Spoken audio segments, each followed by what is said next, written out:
Everyone knows that in order to change the way you feel, you have to change what's happening in your life.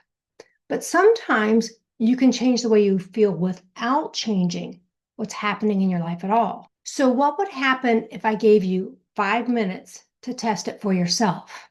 I'm not saying that we're going to heal a lifetime of pain in 5 minutes. What I am going to do is I'm going to give you a little experiment that may give your brain something incredibly valuable, which is evidence that change is possible. Because sometimes you don't have to believe change is possible before you experience it. Sometimes you just need to experience a small change first and let your brain update its belief from there. Now, one important safety note. For this exercise, I just want you to choose just a mildly bothersome memory. I do not want it to be your worst trauma, something overwhelmingly painful, or something that's going to send you into a highly activated state. That needs to be left for a professional. Choose something that's uncomfortable enough for you to notice, but manageable enough that you can think about it without becoming too overwhelmed. And if at any point you do become overwhelmed, I want you to stop the exercise. I want you to look around your room, notice where you are right now, and come back into the present. Okay, so I want you to think about that memory. I want you to step into it. I want you to see what you saw, hear what you heard, feel what you felt.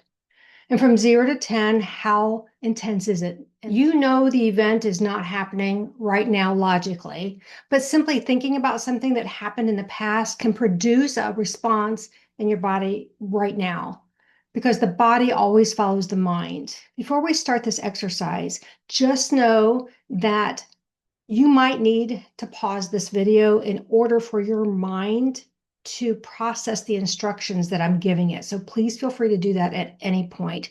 Rewind it if you need to, do it again. Okay, I want you to picture that memory as though you're watching a movie. I want you to see it happening in your mind. And don't worry if you don't have a vivid visual imagination.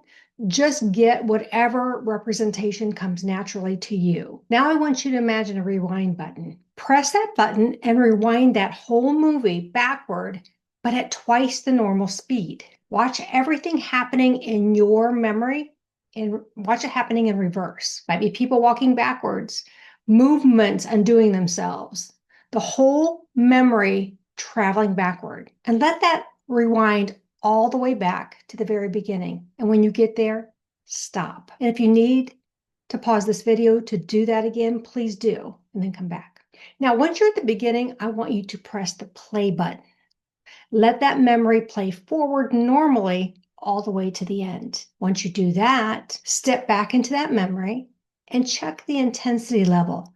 Notice how it's changed. Notice what's still left. And now we're going to do something else. Take that same memory started at the beginning and imagine you're watching it as a time-lapse video. Super fast. Everything is speeding up, happening very, very quickly. And let it run all the way to the end again. Then stop. Check in again. What's the intensity now? Make note of that. And again, this takes some time to process that through your mind. So stop this video anytime you need to, rewind it, do the exercise again before we go to the next part. Okay, now I want you to bring up a completely different memory, something that makes you feel really good. Maybe it's a person you love, maybe it's a memory from a vacation, maybe it's a moment when you felt safe, relaxed, or just genuinely happy. And let yourself spend a few seconds there, at least 15 to 30 seconds. Notice the pictures, the sounds, how your body feels. And let's do this for 15 seconds. Go.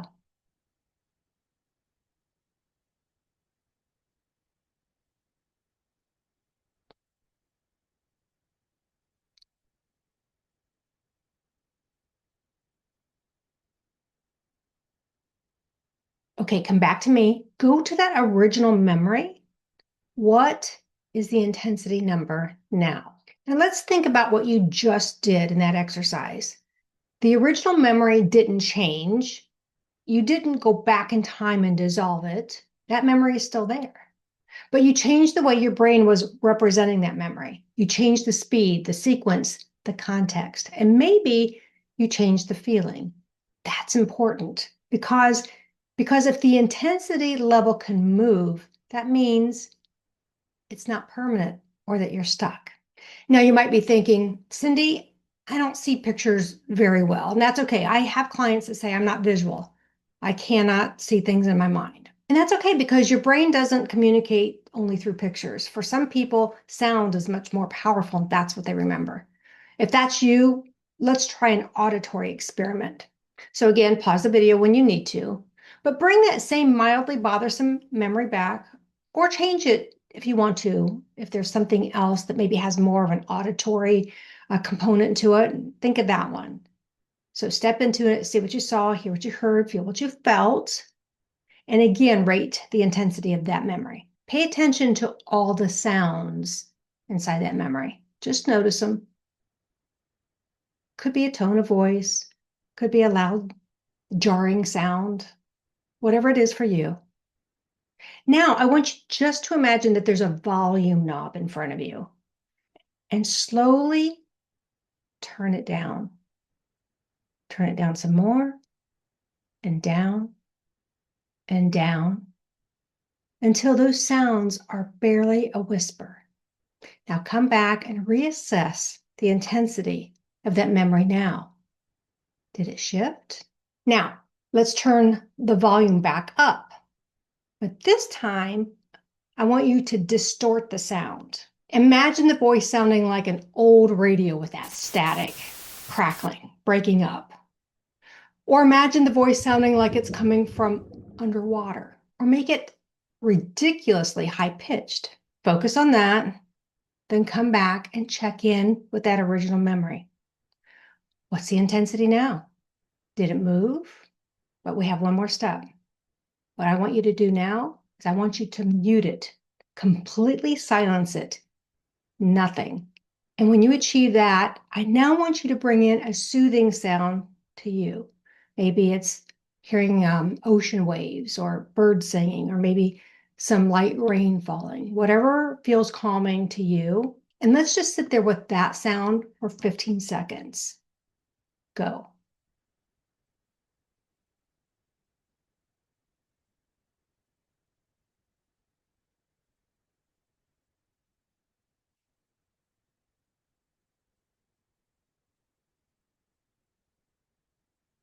Okay, come back to me. I want you to go back to that original memory.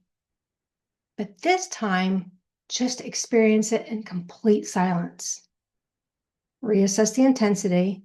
What's that number now? Notice what's changed. Notice what's still left. Here's what I want you to take away from this experiment. And again, you may have to do it several times. Repeat it until you get some movement. But what we're discovering is that the experience of the memory is not necessarily stuck. The memory is going to remain. It's always there. But the way you experience the memory can change. And that there's a very big distinction with that. Think about a movie. You could have the exact same movie file, but you can change the volume, you can change the speed, you can change the color, you can change the size of the screen, change the soundtrack. The story hasn't necessarily changed, but your experience of watching it can change dramatically.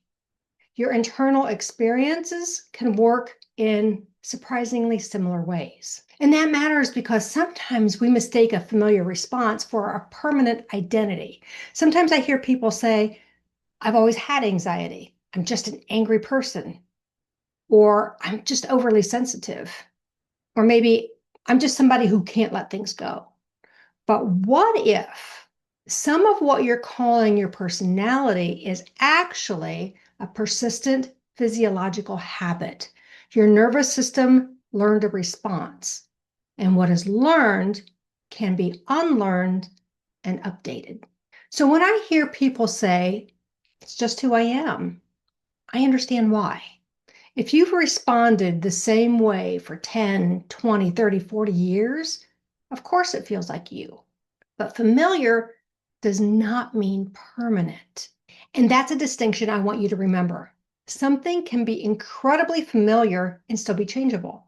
Think about, I like to use the analogy of like a path through grass. If you walk across the same spot or the same path every day, eventually You create that visible path, and the path becomes easier to walk. You don't even think about it anymore. Your feet just know where to go. And that's what learned patterns can be like. The pathway just feels familiar. So maybe it's a path that your nervous system has become very good at traveling. And if you've been walking one path for years, it may take practice to create another one.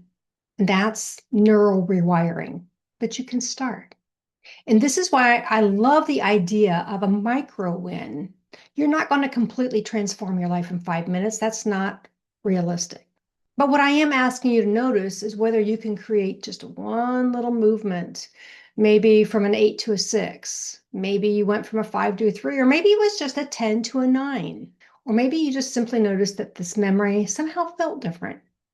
I'm not looking for you to get down to a 0. I'm looking for just movement. Because if you can change how you feel in 5 minutes, what else is possible? Maybe you're not as stuck as you thought you were. Maybe your brain isn't broken, as I hear so many people say that they feel. They feel like they're broken. Maybe this isn't simply just who you are. Maybe your nervous system learned something, and maybe it can learn something different. Now, I do want to be careful with the word change.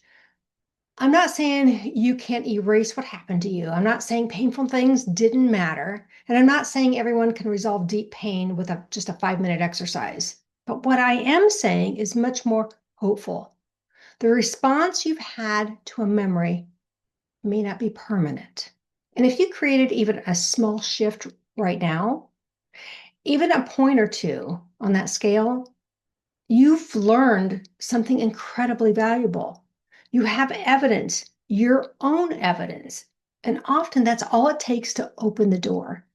Because sometimes you need to experience a small change first and then let your brain update its belief from there. So the next time you catch yourself saying or thinking, it's just who I am, I want you to pause and ask yourself, is this simply something my nervous system learned? Because there's a world of difference between those two sentences. One sentence closes the door and the other leaves it open. And that's what resilience is about for me. It's discovering that even when you can't change what happened, you may be able to change what happened inside you when you remember it. And that's where possibility begins. If it can move, it isn't fixed and you're not stuck. And if you'd like to learn more about the work that I do to help people change these deeply learned emotional patterns, consider subscribing to this channel. Because life happens without our permission. And we're here to learn that we may have more influence over our inner world than we were ever taught. And sometimes all it takes is one small experience to prove that change is possible. And I'll see you in the next one.